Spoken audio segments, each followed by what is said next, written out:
All right, we're going to review a couple things about the distance formula and the midpoint formula.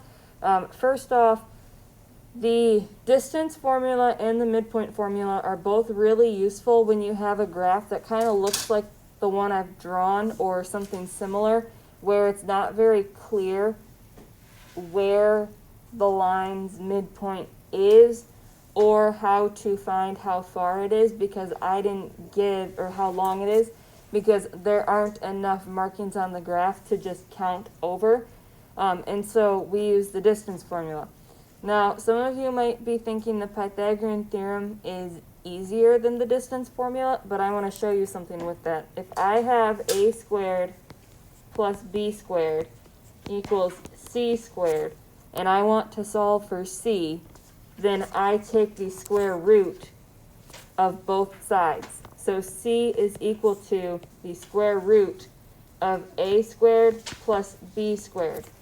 Well, when we were solving using the Pythagorean theorem, a was the distance traveled horizontally, and b was the distance traveled vertically. So the Pythagorean theorem and the distance formula are actually one and the same formula.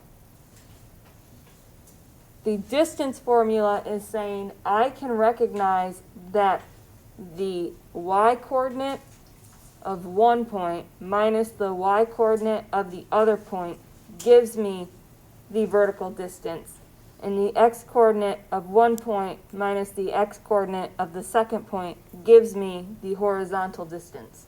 So we rewrite that as our subtraction. Our distance is equal to, instead of a representing the whole horizontal distance, I have x1 minus x2 squared, and I have, instead of b representing the whole vertical distance, I have my difference in my points, my y1 minus y2 squared.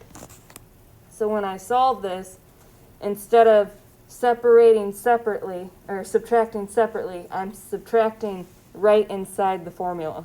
And a calculator can actually handle typing in this whole thing. Obviously not the d equals part. You would just type in the square root of, and then you type those things in separately.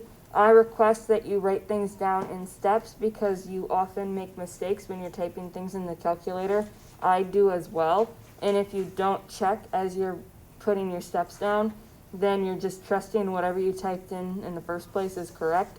And if you aren't, you're not going to know until it's too late. The thing with the midpoint formula is the midpoint formula tells you exactly where the halfway point on the line is. And if you have a graph like this, it's really not clear how to find that. It's not easy to see. You could, again, do your subtraction and divide and find those points, but then you're doing the exact same thing as the midpoint formula, and the midpoint formula does it all at once. So we use the distance formula and the midpoint formula to simplify our steps so that you can do it in a shorter process.